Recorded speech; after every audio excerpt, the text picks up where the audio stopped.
Ya, izay moa zany nanao mikasika an'iny mbola miresaka angamba an'iny raha ny zavatra mitranga raha ny fanazavana isan-karazany izay ny fanazavana nentina Andriamatoa Marcel Rakotomalala amin'ny Fédération Malagasy ny taranja baolina lavalava ny tsy fiarovana ny isa moa zany nanao fa ny eto amintsika moa dia efa fahazarany ity le mifanaratsy manaratsy ny hafa ity tsy ny taranjantena no ataony mahatsara azy fa ny hafa no tsikeraina sy aratsiana zay dia anisan'ny fombatsika malagasy ary tena haitsika malagasy mihitsy ny amin'ny lafiny rehetrarehetra moa zay ka dia asa moa na hitondrakay izay na ho an'ilay nitsikera na ho an'ilay voatsikera fa dia hitantsika eo ny toy ny tantara ny azo ambara ihany koa na manambola tiana ny taranja bola lavalava aloha no azo lazaina hoe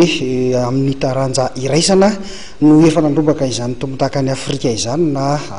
sokajinina io na sokajinina aloha filaza azy zany satria ny rahanana hita teto Mahamasina nandresena any Namibia izay isan'ny firenena efa nandray anjara tamin'izany fidinan'ny tompondaka eran-tany izany. Afrika Atsimo koa izay azo lazaina hoe ireo mpilalao izay tsy mahatianina moa zany fa mpilalao aminy izay azo lazaina hoe mitovy lanja amin'ny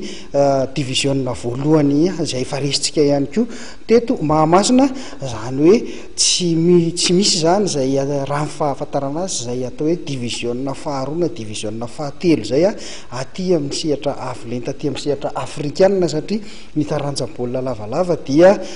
manana ny taranja zany dia samy manana ny atao hoe lalàna mifeny faninanana izay avoakan'ireo mpitantana na ny international rugby board zany na zareo avy eo amin'ny confédération africaine. Narantsika izay tontolo ny baolina lavalava izay indrindra dia nisokafana androany teny Tanjombato teny ary ny fifananana natokana ho an'ny tanorana Tsimondrano zany ny groupe Bertin no mikarakara sy manohana ireo tanora mikarakarana izay fifananana izay. Noho ny fahatongavan'ny intersaison dia mikarakara fifanana taranja rugby ho an'ny tanorana Tsimondrano indray ny groupe Bertin efa nikarakara ity hetsika ity moa izy ireo ny taona lasa ho an'ny tampilalaovana ity dia nosokafana tamin'ny fomba ofisialy teny ny kianjan'ny Tanjombato izany. Mampiavaka ity fifananana ity indray mitoraka ity ny fiarahan'ny groupe Bertin miasa amin'ny fikambanam-ben'ny mpitsara ny baolina lavalava. Ny antony moa zany satria raha araka ny voalaza teo dia intersaison ty tournoi Bertin ity ary ararotinay koa nefa zany azahoanay manazatra an'ireo mpitsaranay ireo ny lala ohatra an'izao satria fantatsika tsara fa itony mpitsara tony ihany izay mitsara aty no hofanina mafy dia ireny ihany no rehefa avy eo no mitsara ny amin'ireny faninanana any amin'ny ligue na any amin'ny fédération na ny top 14 sy ny top 8 reny ka ararotinay ny lala ohatra an'izao zany mba azahoanay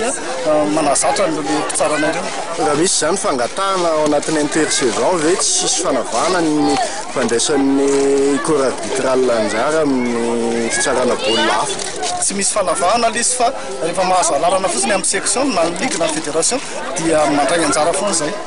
Nandritra ny fitaopanokafana ity ary noho nizaran'ny groupe Bertin fanamina ho an'ireo mpitsara sy ho an'ireo mpilalao teo ihany koa ny nanolorana baolina ho an'ireo mpikarakara. Nampanantena Bertin Andriamaingo fa mbola nampiatrany ireo tanora mpakafy taranja baolina lavalava eny Tsimondrano izy. Ankoatr'ity fifananana amin'ny faritra manodidina Tanjombato ity dia manohana ny hetsika rugby ho an'ny tanora latsaky ny 20 taona eny amin'ny faritra Itaosy ihany koa ny tenany. Ireo faritra ireo izay samy tafiditra ao Tsimondrano avokoa.